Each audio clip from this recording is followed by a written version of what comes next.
우리나라의 대표 클라우드 서비스 제공 기업인 K클라우드의 윤동식 대표님을 여러분의 박수와 함께 모시겠습니다. 네, 디지털 대전환 시대의 핵심 클라우드라는 주제로 발표를 해주시겠습니다.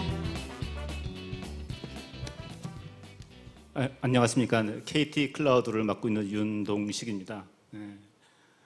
이렇게 부산에서 여러분들과 함께 클라우드에 대해서, 디지털 대전환에 대해서 얘기하게 돼서 너무 반갑고 영광으로 생각합니다.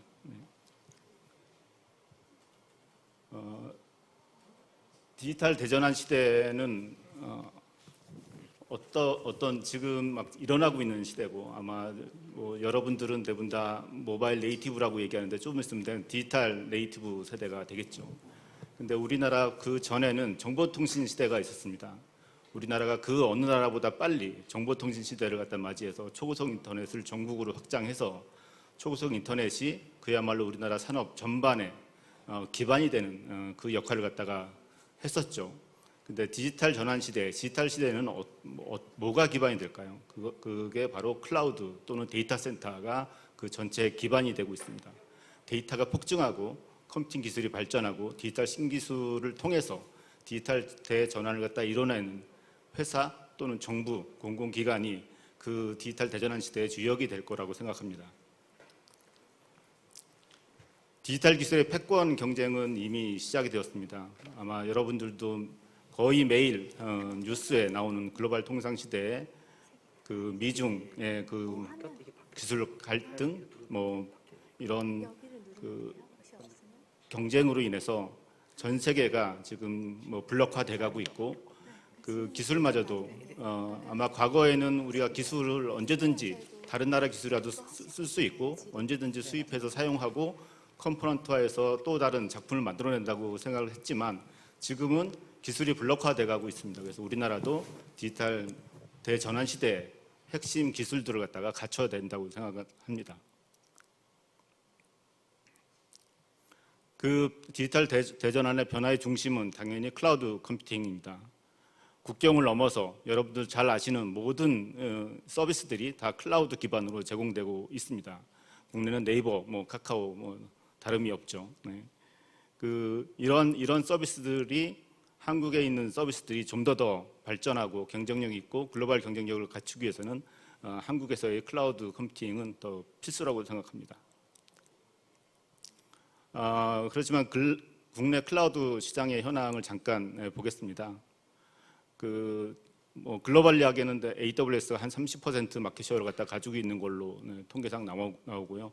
국내는 한 60% AWS가 시장을 갖다가 차지하고 있습니다. 엔터프라이즈 시장, 그러니까 일반 사기업 시장에는 글로벌 CSP가 거의 90% 정도 마켓쉐어를 차지하고 있고, 금융은 한 50%, 공공시장은 이제 막 시작된 단계라서 국내 클라우드 시장 회사들이 나눠서 이렇게 차지하고 있습니다.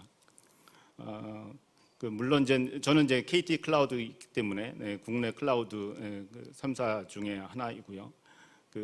한국의 클라우드 서비스 업체들도 좀 더 기술 발전을 해서 국내 또는 글로벌리 진출을 갖다가 하도록 하겠습니다. KT 클라우드는 한국에서 클라우드 서비스를 갖다 가장 먼저 제공하기 시작했습니다. 데이터 센터는 20년 저희가 그 사업을 진행했고요. 클라우드는 12년 정도 사업을 갖다 진행했습니다. 저희가 최초로 정부에서 클라우드를 쓸 수 있도록 공공 클라우드 규격을 만들고 정부랑 같이 만들었죠. 그래서 2015년도부터 저희는 공공 클라우드 인증을 갖다가 취득해서 지금 사업을 진행해 나가고 있습니다. 그리고 최근에는 디지털 대전환 시대 때는 어떤 분야에 대해서 주력을 갖다가 해야 될까 생각을 갖다가 많이 고민을 갖다가 하다가 AI하고 5G로 이제 방향을 정하고 그 첫 번째 프로덕인 하이퍼 스케일 AI 컴퓨팅을 갖다가 작년 말에 출시해서 지금 서비스를 진행하고 있습니다. 뒤에 좀 자세히 말씀드리도록 하겠습니다. KT 클라우드는 차별화된 경쟁력 기반으로 대한민국 디지털 대전환을 선도하고 있습니다. 공공 클라우드의 1호 인증 사업자로서 항상 전체 모든 기술에 대해서 항상 제일 많이 검증을 받고 또한 새로운 기술이 나오면 바로 또 공공 클라우드에 인증을 갖다 받는 그런 프로세스로 진행을 갖다 하고요. 저희는 클라우드뿐만 아니라 데이터 센터 서비스도 제공하고 있어서 엔드투엔드 인프라 제공을 갖다가 할 수 있습니다. 이러한 클라우드하고 데이터 센터 서비스를 기반으로 해서 디지털 트랜스포메이션의 그 그룹 시너지를 갖다가 내고 있고 디지털 트랜스포메이션의 그 그룹의 성과들이 지금 나오고 있는 상황입니다.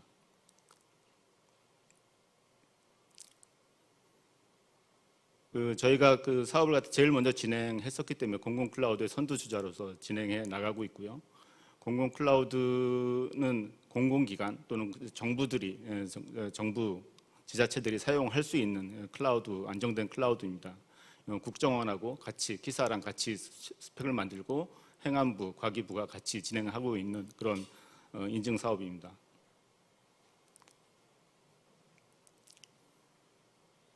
클라우드하고 IDC는 상당히 그 시너지죠. 데이터 센터가 없으면 클라우드를 갖다 운영할 수 없기 때문에 KT 클라우드는 현재 전국에 13개 데이터 센터를 갖다가 보유하고 모든 기업들한테 서비스를 갖다 제공하고 있습니다.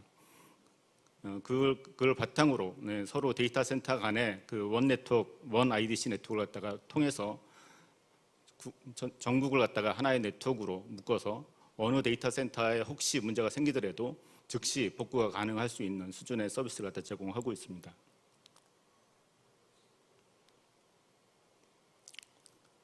KT 클라우드는 KT 클라우드 독자적뿐만 아니라 그룹 전체적으로 같이 디지털 트랜스포메이션 사업을 진행하고 있습니다. KT 클라우드는 클라우드하고 데이터 센터에 서비스를 제공하면서 전체 인프라를 갖다가 제공한다고 한다면 KT는 신사업 창출로 AICC 그다음에 AI 비서, 통합 비서 뭐 이런 상품을 통해서 AI 기반으로 상품을 진행하고 있고 연구소에서는 새로운 신기술을 갖다가 확보해 나가고 있는 그런 상황입니다.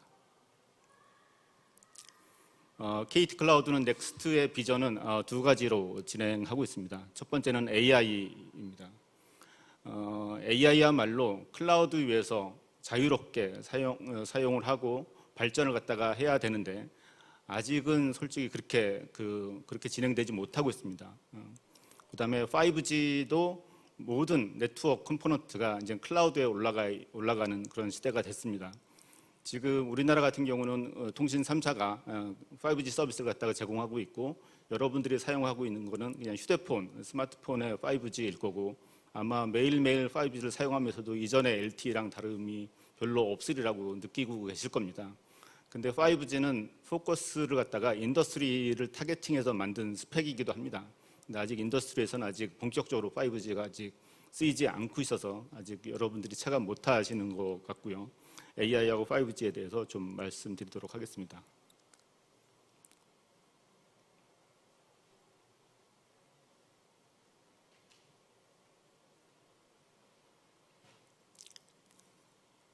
AI의 확산입니다. 여러분들 아마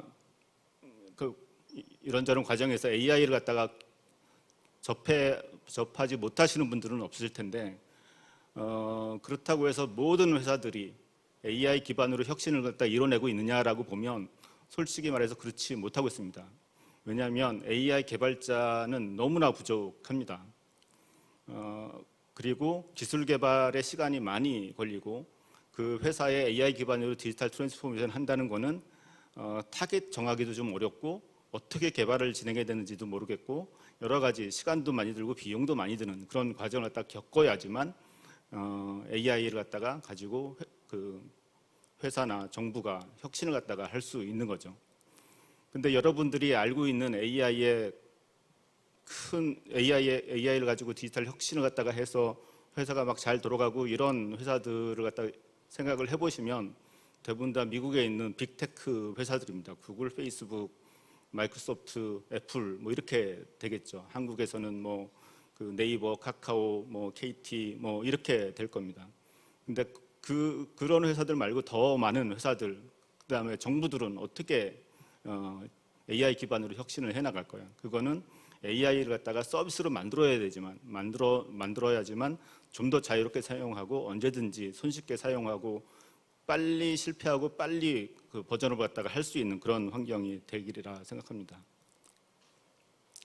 그래서 저희 KT 클라우드는 AI 서비스를 갖다가 클라우드 기반으로 언제나 클릭 기반으로 클릭해서 바로 AI 서비스를 사용하고 인프라를 사용하고 플랫폼을 사용할 수 있도록 그렇게 진화해 나가고 있습니다.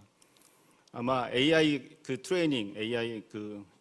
트레이닝이라고 학습이라고 하는 걸 갖다가 생각을 해보시면 어마무시한 GPU 개수가 필요합니다.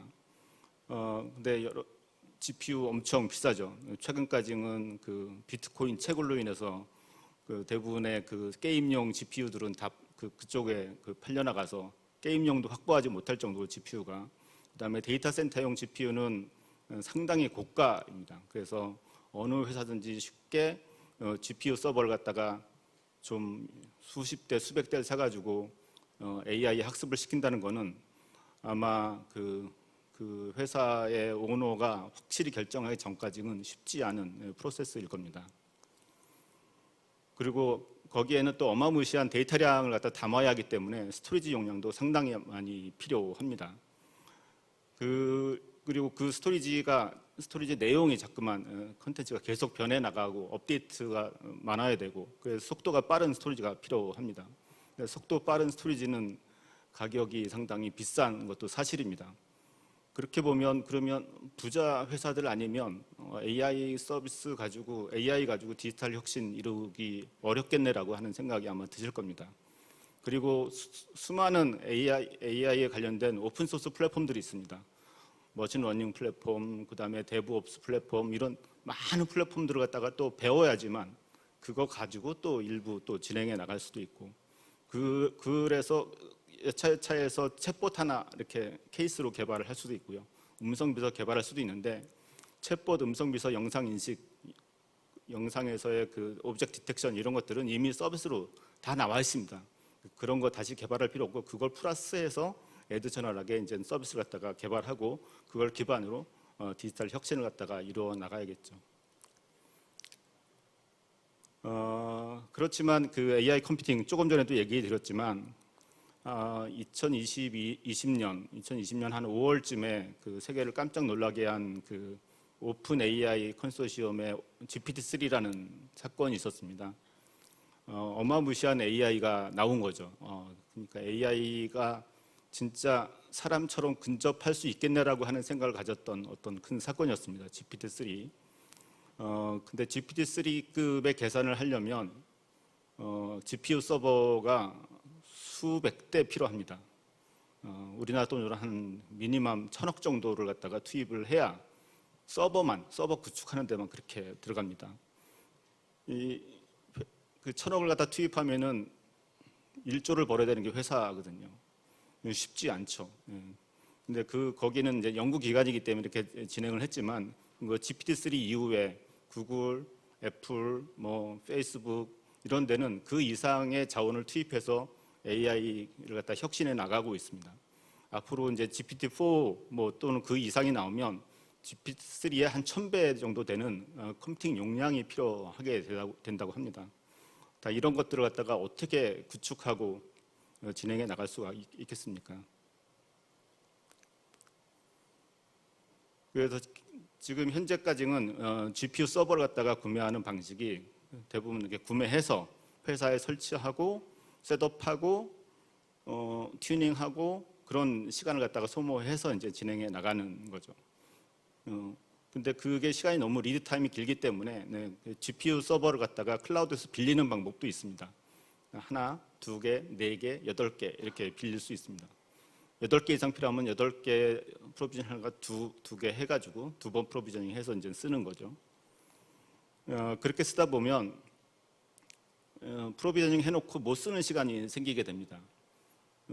트레이닝 AI 학습을 시키는 게 1년 12달 24시간 계속 학습시키는 건 아니거든요. 개발을 할 때는 잠시 멈추고 튜닝할 때 잠시 멈추고 또 데이터 로딩하는 데 잠깐 멈추고 그때 GPU 시간이 이제 아까운 거죠. 이미 프로비저닝 해놓은 GPU 시간이. 그리고 또 AI 도입의 어려움은 지금 수많은 업체들이 다 AI를 도입하려고 하지만 아까도 얘기했지만 AI는 요새는 뭐 하려면 한 GPT-3급 정도 해야 되는 거 아닌가라고 다들 생각을 하기 때문에 한 1,000억 정도 들어야 이제는 AI를 시작할 수 있는 게 아닌가. 그다음에 초거대 AI가 훨씬 더 베스트 퍼포먼스를 내는 서비스를 갖다가 내고 있기 때문에 그거보다 작은 변수로 AI를 갖다가 학습을 시키면 그 결과는 그거보다 좀 떨어지게 됩니다. 그러면 상대적으로 그 초거대 AI 1,000억 이상을 투입한 회사 대비 열등감을 느끼게 되겠죠. 그래서 결국은 빅테크만 하는 게 아닌가라고 하는 거죠. 그래서 AI를 기반으로 디지털 트랜스포메이션 해 나가려면 뭔가가 브렉스루가 되는 방안이 필요하게 됐다고 생각을 갖다가 저희는 생각을 했습니다. 그리고 이게 도입하는데 1,000억이지만 도입하는 리드 타임도 구매한다고 지금 당장 갖다 주는 게 아니거든요. 한 6개월 후에 딜리버리가 되고요. 그거 다 셋업하는데 한 3개월 정도 소요됩니다. 그래서 지금 1,000억 써라고 회사 사장님이 결정했다고 하더라도 1년 뒤에 쓸 수 있는 그런 상황인 거죠. 그래서 클라우드 저희는 서비스 프로바이더로서 많은 고민을 갖다가 했습니다. 그래서 학습할 때만 GPU를 갖다 얼로케이션하고 학습이 끝나면 바로 디얼로케이션해서 가장 그 고객의 GPU 점유 시간을 갖다 줄여주자. 그렇지만 계산을 할 때는 한 장, 두 장, 네 장, 뭐 8장 이렇게 하지 말고 내 모델이 어느 정도 크기야? 그러면 한꺼번에 24장, 한꺼번에 48장, 한꺼번에 100장, 200장을 갖다가 디플로이 해놓고 바로 연산하고 연산 끝나면 바로 알아서 회수가 되는, 그래서 그 모든 그 자원을 갖다가 클라우드에서 서비스로 다 풀어줄 수 있는 종량제 서비스를 갖다 개발하자라고 생각이 들었고요.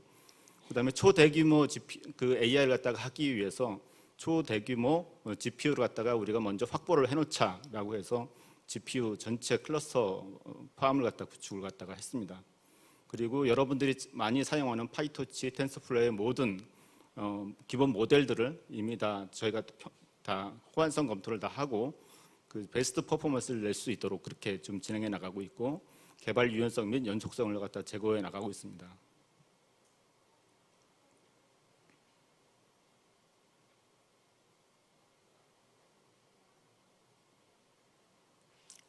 그게 방안이 이제 다중 동적 할당 방식입니다.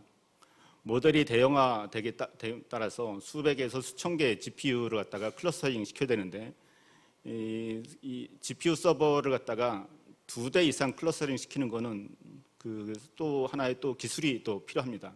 그게 아까 그 파이토치의 기본 모델에 따라서 하나하나 다 튜닝을 갖다가 해내야 되는 거고 그 튜닝을 갖다가 해내기 위해서는 그 엔비디아의 전문가가 와서 튜닝을 갖다가 해줘야 되는 그런 상황입니다. 그래서 저희는 아까 그 기존 그 기본적인 그 모델도 미리 다 셀프 튜닝 우리가 튜닝을 다 해놓고 저희가 서비스로 제공해드리겠다는 그런 계획입니다. 그래서 실시간으로 사용 다 하고 사용이 다 끝나면 자연적으로 반납이 됩니다. 연산 종료 후에. 그래서 내가 한번 학습하고 난 다음에 학습 결과에 당연히 만족하지 않고 버전업을 갖다가 하게 되는 개발 기간 동안은 GPU가 안 쓰게 되는 거죠. 그리고 개발이 다 끝나고 난 다음에 다시 또 재학습시킬 때만 그때만 GPU가 할당이 되는 겁니다. 저희가 계산을 갖다가 해보면 저희 KT 클라우드도 KT의 그 똑같은 GPU 서비스를 갖다 제공하고 있거든요. 저희가 이 서비스를 갖다 개발하기 전에는 KT한테도 데디케이트 GPU 서버 서비스를 갖다 제공했어요. 그 활용률을 갖다 보면 한 30% 정도 외에는 활용을 못합니다. 나머지 70% 놓는 거죠. 그 비싼 1,000억 원치 사도 300원어치밖에 못 쓰는 상황인 겁니다. 지금은 1,000억 원치 풀로 이용할 수 있는 24x7으로 돌아갈 수 있고 연구원들이 언제든지 얼로케이션해서 그 서비스 트레이닝 학습을 시킬 수 있는 그런 환경이 됐습니다. 저희가 테스트를 해봤습니다. 그 엔비디아의 GPU 서버 대비 KT 클라우드의 그 우리 하이퍼 스케일 AI 컴퓨팅은 앞에 리드 타임이라고 하는 그 도입 시간, 튜닝 시간 9개월 다 그거 빼더라도 저희 현재는 그리고 24시간 풀로 사용한다는 가정하에 그렇게 해도 저희가 한 30% 이상 저렴한 걸 갖다가 저희가 그 내부에서 테스트를 했고요. 그리고 실제적으로 그 GPU 서버를 갖다가 이렇게 쓰는 걸로 행태로 봐서는 아마 기존 엔비디아 서버 대비 10% 정도의 자금만 있으면 충분히 AI 학습을 갖다가 할 수 있을 겁니다. 그래서 아까 얘기했듯이 한 1,000억 대야지 GPT-3급 정도 하는데 뭐 100억이면 충분히 할 수 있습니다. 이렇게 그 여러분들의 그 CEO한테 얘기할 수 있게 되는 서비스인 거죠. 저희는 여기서 만족하지는 않습니다. 저희가 그 대규모 GPU 팜까지는 구축을 했고요. 최근에 그 AI 전용 칩을 만드는 반도체를 만드는 벤처에 대규모 투자를 갖다가 했습니다. 그걸 통해서 AI 전용 칩을 갖다가 만들 생각이고 그 벤처에서 올해 말에 그 프로타입이 나옵니다. 그거 가지고 그 인프런싱 전용 프로타입이 나오고 내년에는 트레이닝 전용 칩이 나올 예정입니다. 그래서 그 칩 기반으로 이제는 엔드투엔드 다 국산 기술로 서비스를 갖다가 제공할 계획이고 이러한 계획은 아마 정부에서 추진하는 전체 AI 반도체 계획하고도 일맥상통하고 있습니다.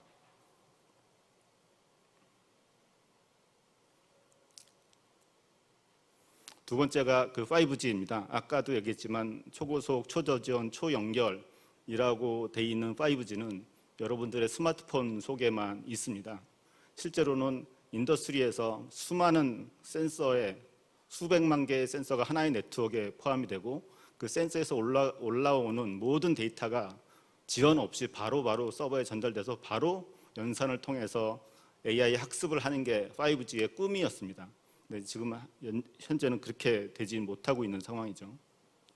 물론 이제는 인더스트리에서의 니즈도 그만큼 떨어졌을 뿐더러 그만큼 환경도 안 됐고 아까 얘기했듯이 AI 학습을 시킬 수 있는 인프라가 너무 비싼 거예요. 그 센서로부터 데이터를 갖다가 하루에 모으는 게 뭐 수테라바이트인데 수테라바이트 학습시키려면 어마무시한 또 GPU 팜이 필요합니다. 그거 너무 비싸죠. 그러니까 이게 지금 약간 되도록에 걸려서 발전을 못하고 있었던 면이 있지 않습니다. 그래서 아마 그 모바일 엣지 또는 멀티 액세스 엣지 컴퓨팅이라고 하는 용어들을 많이 들었을 텐데 이것들이 이 AI GPU에 대한 컴퓨팅 가격이 상대적으로 낮아짐에 따라서 이게 이제 활성화될 수 있는 그런 시대가 됐다고 생각합니다. 그래서 정부는 통신사가 제공하는 5G 말고 그 기업 전용 5G를 갖다 구축해도 좋겠다라고 하는 걸 갖다 시작으로 해서 프라이빗 5G 우리나라 이름으로는 이음 5G를 갖다가 전용 그 밴드위스를 갖다 할당하기 시작했습니다. 가상 네트워크의 전체 가상화, 그 다음에 오픈 랜 기술로 자가망을 갖다 구축할 수 있는 그런 상황입니다. 예, 퍼블릭 망에서도 5G를 다 제공을 하지만 프라이빗 망에서의 제공은 그 IoT 센서로부터 올라오는 광대역의 또는 초저지원을 갖다가 바로 로컬에 있는 엣지 서버에다가 저장하고 엣지 서버에서 바로 빅데이터 학습을 하고 AI 트레이닝을 하고 바로 그 센서에 대한 튜닝을 갖다가 피드백을 줄 수 있는 그 네트워크를 갖다가 셀프로 구축하는 걸 뜻합니다.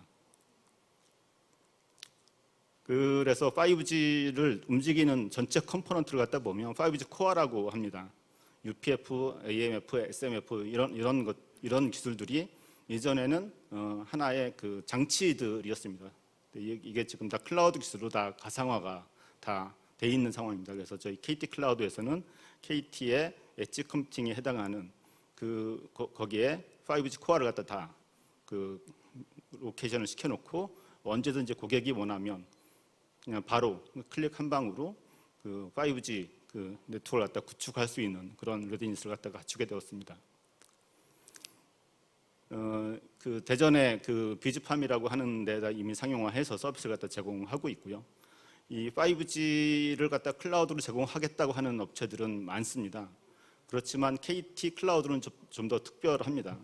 이게 그 로컬망이라고 프라이빗 망이라고 하더라도 단연간에 네트워크를 갖다가 운영하고 튜닝하고 그 검증하는 기술들이 KT 내에는 있습니다. 그래서 KT의 그런 네트워크 기술하고 저희 KT 클라우드의 클라우드 기술하고 합쳐가지고 5G 클라우드 서비스를 갖다가 만들게 되었습니다.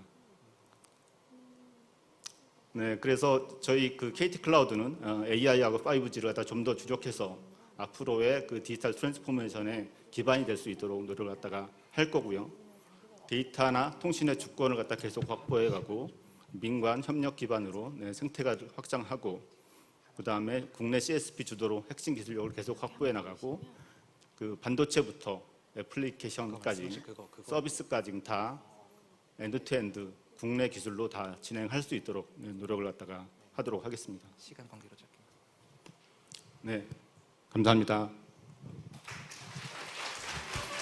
네, 윤동식 대표님 감사합니다. 네, 그 학생들과의 질의응답을 잠시 이어갈 예정인데요. 저희가 시간 관계상 혹시 질문이 있으시면 하나 정도 받아볼까 하는데 혹시 궁금하신 분들 계실까요?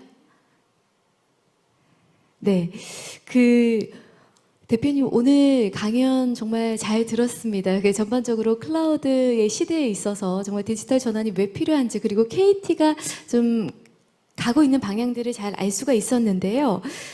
클라우드 관련해서 AI 전문가가 부족한 현상이 있다라고 말씀을 하셨는데 그렇다면 우리 학생들이 앞으로 클라우드 관련 AI 전문가가 되려면 지금부터 어떤 부분을 좀 전문적으로 공부하고 또 실무적으로 준비하면 가능할지 혹시 답변해 주실 수 있을까요? 물론 답변 가능합니다. 여러분들이 학교에서 배우는 과정 뿐만 아니라 AI 관련된 여러 가지 과정들이 있습니다. KT하고 고용노동부에서 진행하고 있는 에이블 스쿨이라는 과정도 있거든요. 그 과정에 들어가면 저희 클라우드 기반의 그 AI 컴퓨팅이 같이 서비스로 제공이 됩니다. 그래서 실 데이터 가지고 데이터를 갖다 기반으로 AI 학습을 시키고 결과까지 볼 수 있는 과정이 있으니까요.